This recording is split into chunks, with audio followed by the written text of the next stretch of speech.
मलीर वॾे वज़ीर मुराद अली शाह जो मोहम्मद अली शाह जे पोयरनि सां इब्राहिम हैदरी पहुची ताज़ियत।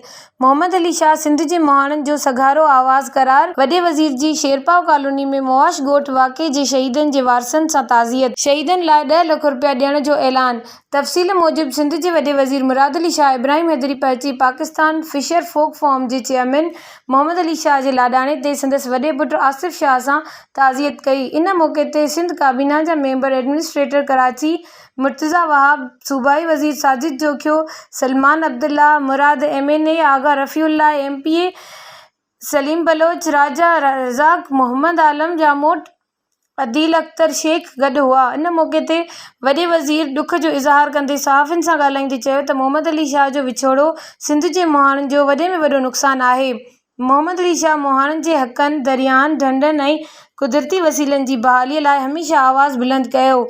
दुआ कजे थी त अल्लाह पाक संदसि मग़फ़िरत करे। ताज़ियत जे मौक़े ते फिशर फोक फॉर्म जा मरकज़ी अॻुवान सईद बलोच, गुलाब शाह, कौसर सादिक ऐं ॿिया मौजूदु हुआ। रिपोर्ट सिकंदर जोखियो।